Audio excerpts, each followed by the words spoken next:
What happens when a simple flight turns into a public spectacle? For Barron Trump, a routine trip spiraled into chaos. But no one expected the storm that followed when Melania arrived. The loudspeaker crackled as a final boarding call echoed through the bustling terminal of Dallas Love Field Airport. Barron Trump sat near gate C-12, his tall frame folded into a chair that seemed too small for his stature. He kept his head down, scrolling through his phone, trying to blend into the crowd of travelers rushing to make their flights. At 17, his life was anything but ordinary. Yet he had mastered the art of staying under the radar in public. But today, that effort was about to be tested. A gate agent, an older man with sharp features and an air of impatience, approached the area. His eyes landed on Barron, who was in the priority boarding section. Something about the teenager's aloof demeanor seemed to rub him the wrong way. The agent's voice cut through the ambient noise. "Excuse me, young man," he said, his tone laced with suspicion. "Are you sure you're in the right boarding group?" Barron looked up, startled but calm. "Yes, I am. I have a first-class ticket." His voice was steady but polite, his upbringing shining through. The agent scrutinized him for a moment, his gaze flickering to Barron's phone, his casual hoodie, and sneakers. "Can I see your ticket?" Barron hesitated. It wasn't the first time he'd been singled out for no apparent reason, but something about this man's tone felt different, more aggressive. He handed over his boarding pass, his name clearly displayed on the screen. "Barron Trump," the agent read aloud, pausing. His expression shifted, but instead of backing off, his demeanor hardened. "Wait here." Passengers around them began to take notice, their whispers a low hum of curiosity. Barron felt the heat rise in his cheeks, but he kept his expression neutral. Moments later, the agent returned, flanked by a supervisor. "There seems to be an issue with your ticket," the agent said firmly. "You'll need to step aside while we sort this out." Barron frowned. "What issue? I booked this ticket weeks ago." The supervisor cut in. "We're handling it, sir. Please step away from the gate." As Barron reluctantly moved aside, he could feel the stares of fellow passengers. Some pulled out their phones, recording the interaction. The murmurs grew louder. His frustration simmered, but he bit his tongue, unwilling to make a scene. But the situation wasn't about to de-escalate, it was just getting started. Barron leaned against a nearby column, watching the other passengers board without issue. The glances from the gate staff and murmurs from the crowd felt heavier with each passing second. He shifted his weight from one foot to the other, unsure of what was taking so long. Was this about his last name, or was it something else entirely? He wasn't the type to jump to conclusions, but this was starting to feel personal. After several minutes, the supervisor returned, his expression still stern. "We're unable to verify your identity through the system. Do you have another form of identification?" Barron furrowed his brow. "My passport is in my carry-on bag. You didn't even check it."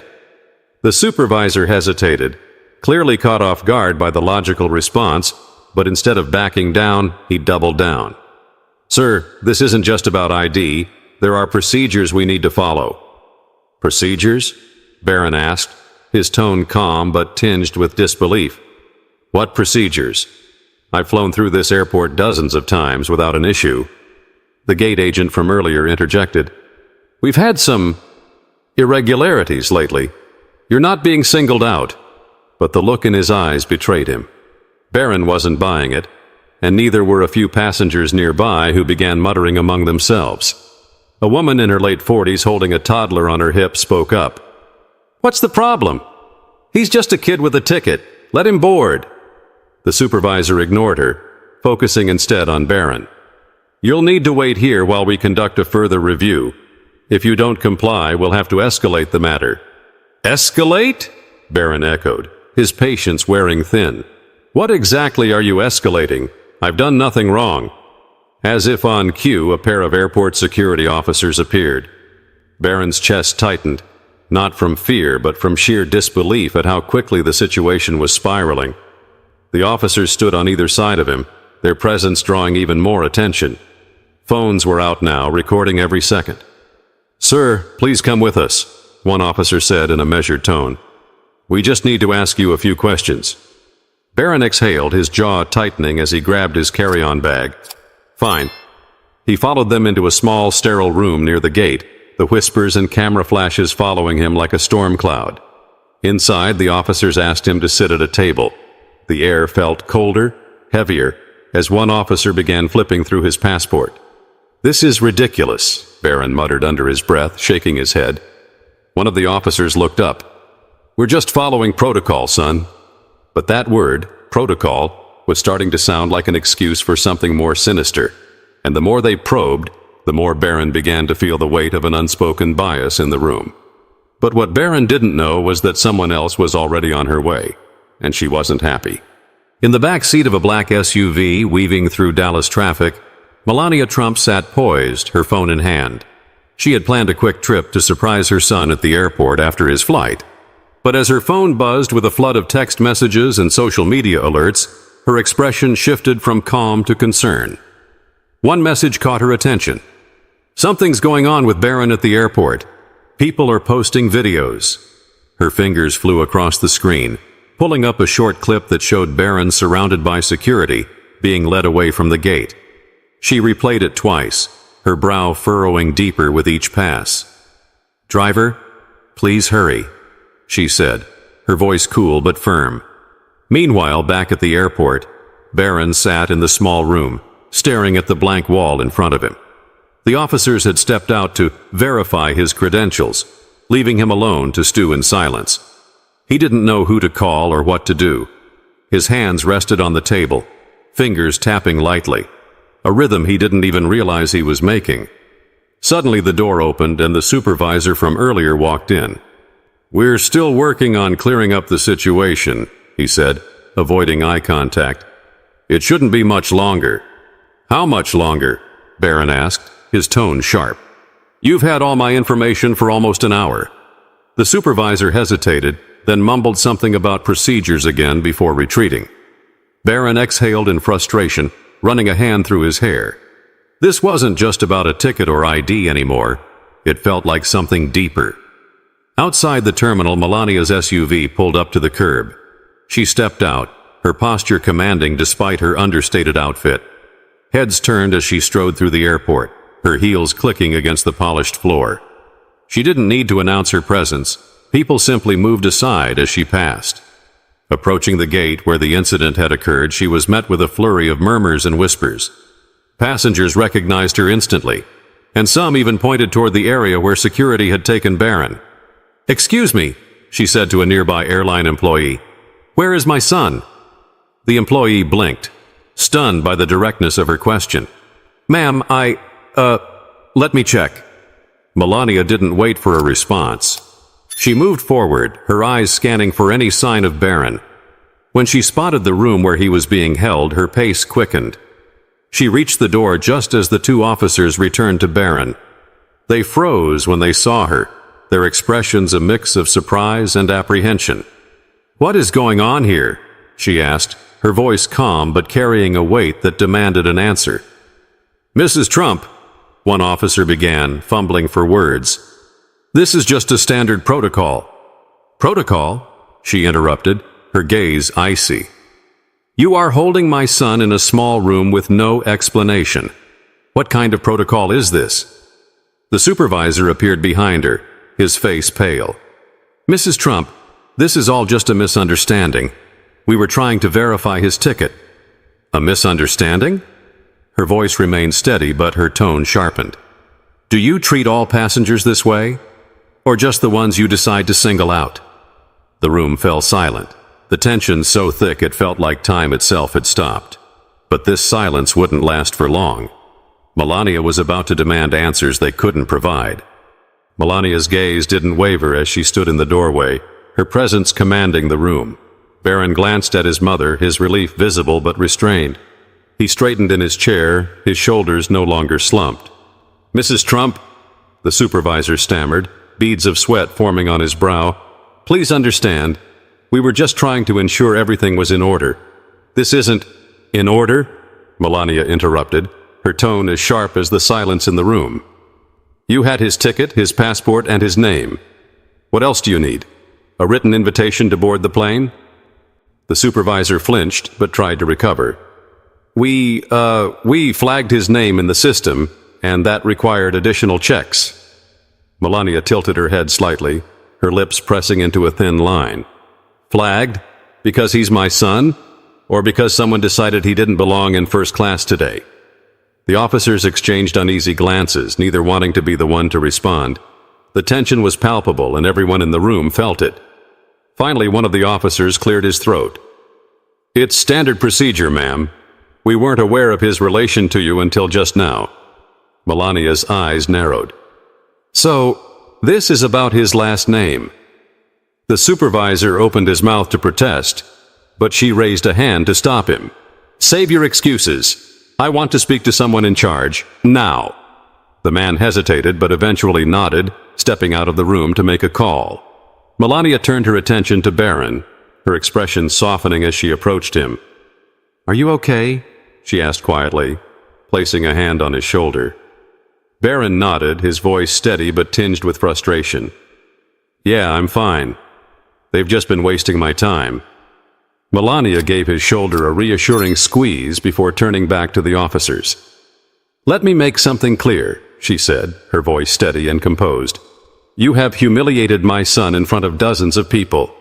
This is not about protocol or procedures. This is about respect, or the lack of it." One of the officers shifted uncomfortably. "Mrs. Trump, we'll make this right. We'll ensure he boards the next flight." "You think this is about getting on a flight?" she cut in, her voice rising slightly for the first time. "This is about accountability. I don't want apologies whispered behind closed doors. I want them where they belong. Out there, where this all started." The supervisor returned, now accompanied by a higher-ranking airport official. The official extended a hand which Melania pointedly ignored. "I understand there's been a misunderstanding," he began. "I assure you, we'll be reviewing this incident and taking appropriate action." "Appropriate action?" Melania echoed, raising an eyebrow. "Does that include addressing the staff who escalated this without cause? Or reviewing the footage that shows exactly how this began?" The official paled. "We can certainly pull up the footage, ma'am." "Do it," she said firmly. "And do it now." The room seemed to shrink as everyone waited for the official to act. A few moments later, the supervisor returned with a laptop. The grainy footage showed Barron at the gate, sitting quietly before being approached by the gate agent. It captured the entire exchange, from the unnecessary questioning to the escalating tension that led to Barron being removed. Melania watched the footage in silence, her face unreadable. When it ended, she turned to the supervisor. "You owe my son a public apology." "Of course," the man stammered. "We'll address it right away." But Melania wasn't done yet. This wasn't just about an apology. It was about sending a message that no one should endure such treatment, regardless of their name or status. The supervisor, now visibly shaken, led the way back to the boarding gate. Melania walked beside him, her stride measured and unyielding, with Barron following close behind. The tension in the terminal was almost tangible. Passengers who had witnessed the earlier commotion were still lingering, their curiosity piqued by the sudden return of the teenager and his mother. As they reached the gate, the supervisor stepped forward, cleared his throat, and addressed the crowd. His voice wavered slightly, but he pressed on. "Ladies and gentlemen, I'd like to take a moment to apologize for a situation that occurred earlier today. A misunderstanding involving one of our passengers, Mr. Barron Trump, led to actions that were unnecessary and inappropriate." A murmur rippled through the crowd, with some passengers exchanging looks of surprise and others nodding in agreement. The supervisor glanced at Melania, whose steady gaze urged him to continue. "I want to make it clear," he said, his voice firming up, "that this young man did nothing wrong. The incident was entirely due to an error on our part, and for that, we deeply regret the inconvenience and discomfort caused." Barron stood quietly, his hands in his pockets, his expression neutral. But inside he felt the weight of the moment, not just for himself, but for everyone who had ever been made to feel small in a public setting. Melania stepped forward, her presence drawing the attention of every person in the gate area. "Thank you for your words," she began, her tone measured but resolute. "But words are not enough. This is not just about my son. It is about the principle of treating every individual with respect and dignity, regardless of who they are or where they come from. The room fell silent, her words cutting through the air like a blade. My son may carry a name that draws attention, but he is also a person, a young man who deserves to be treated fairly, as should every passenger in this airport. Let this be a reminder to all of us to pause and think before we act, to remember that respect is not earned by status, but by the humanity we all share. The crowd erupted in applause, some passengers even standing in solidarity. The supervisor lowered his head, his face red with embarrassment. For a moment, the airport buzzed with a newfound energy, not of judgment or division, but of unity. As the applause subsided, a woman with a toddler approached Barron and Melania. "I just wanted to say I'm sorry for what you went through," she said softly. "It wasn't right." Melania smiled graciously, her eyes warm. "Thank you. That means a lot." Barron nodded, grateful but still processing the whirlwind of events. But this moment of clarity wasn't the end. It was the beginning of a conversation about respect, equality, and accountability that would resonate far beyond the walls of this terminal. As the gate area began to settle, Barron and Melania were escorted to the lounge while waiting for the next flight. The airline staff, now walking on eggshells, went out of their way to ensure their comfort. Offers of refreshments and priority boarding were made, but Melania waved them off politely. For her, this wasn't about compensation. It was about the principle. Barron sat across from her, his hands clasped in his lap. "I didn't expect all that," he said quietly, breaking the silence. Melania looked up from her phone, her expression softening. "You handled yourself well," she replied. "It's not easy to stay calm in moments like that." Barron shrugged. "I've dealt with stuff like this before, just not so public."